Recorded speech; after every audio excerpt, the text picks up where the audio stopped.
Today's video, I'm going to be giving some suggestions to the Rune Slayer devs on stuff that they should fix in this week's patch, because if you didn't know, they gave an announcement yesterday that this weekly patch is going to be mainly focused on issues that the community has been having with the game. So I'm just going to be here to make a video, why not, on some of the issues that they may not know of or, well, they should emphasize on. So first thing, I'm going to start with the Hill Troll. The Hill Troll is a boss that's, well, really obscure.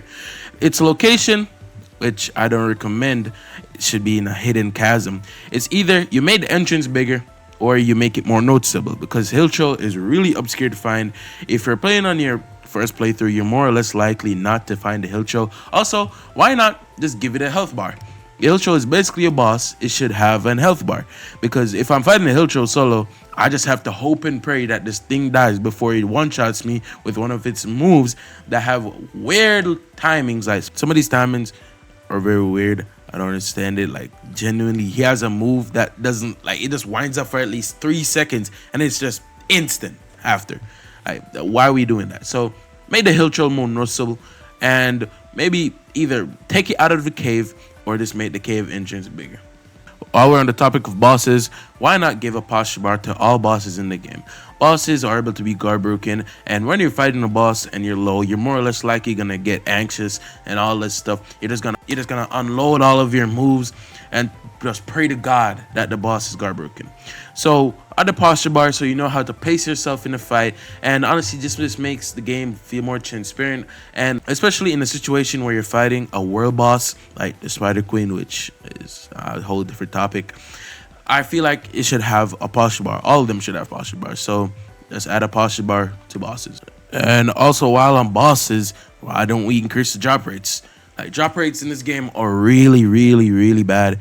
Like, I've seen people kill 700 of that one boss in the arena. I'm sorry, I don't remember his name right now, but he basically drops a legendary weapon, or pretty sure one of the only legendary weapons in the game, and the golden fairy, which is a really rare item, and it basically quadruples your drop rates, and it rerolls them like 4 times. So basically, if you kill a mob once, instead of rolling your chance of getting a specific item 1 time, it rolls it 4 times, so you have a higher chance to get the item.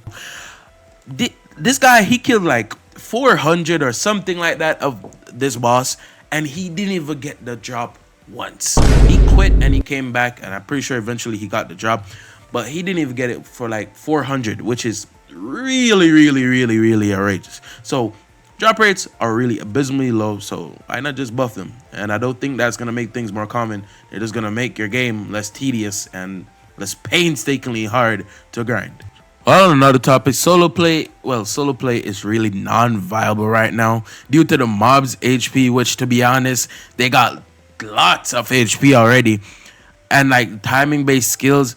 It's really, solo play is really hard. You need, the moment you get to the Greater Wood Forest, you need friends to play this game. I'm not gonna lie, but they did get rid of EXP loss on death, so it's less tedious now. But you just constantly dying, and like, it's gonna make you want to quit the game. So I don't know, what they should do is maybe lessen the HP on mobs, or at least lessen the posture on mobs, so you can guard break them easier, and so you can take advantage of them boss easier. Wait, hold on. Wait, no.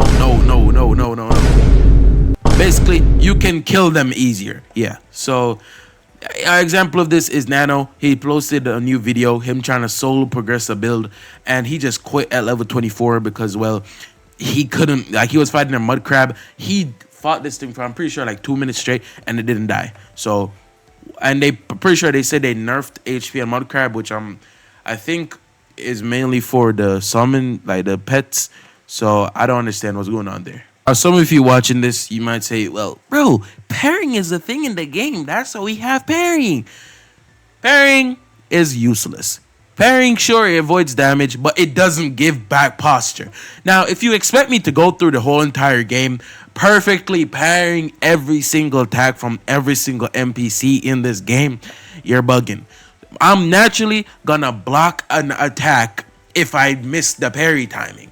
So why does parrying not reward posture back on parry? I don't understand. Does parrying even build up mobs like posture? Does it even do that? If it doesn't do that, why are we having parrying?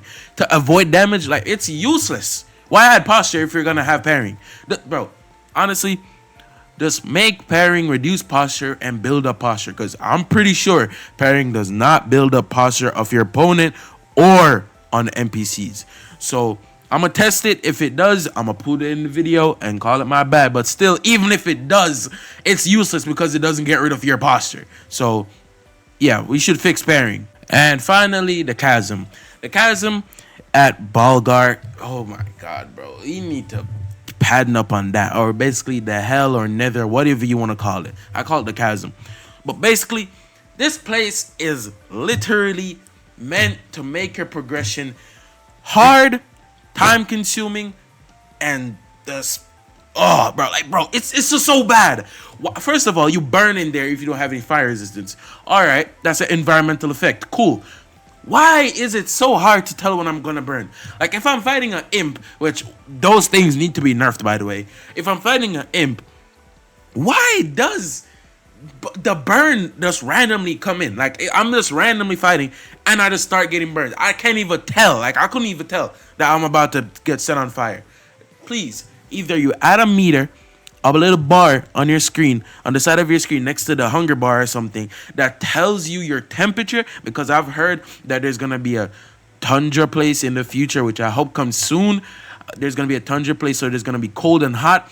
Add a temperature bar, bro, so I know when I'm about to burn to death, instead of having the screen go minuscule, like there's different shade, like a little shade of red, like a deeper shade of red. Like, that's hot pink versus bubblegum pink.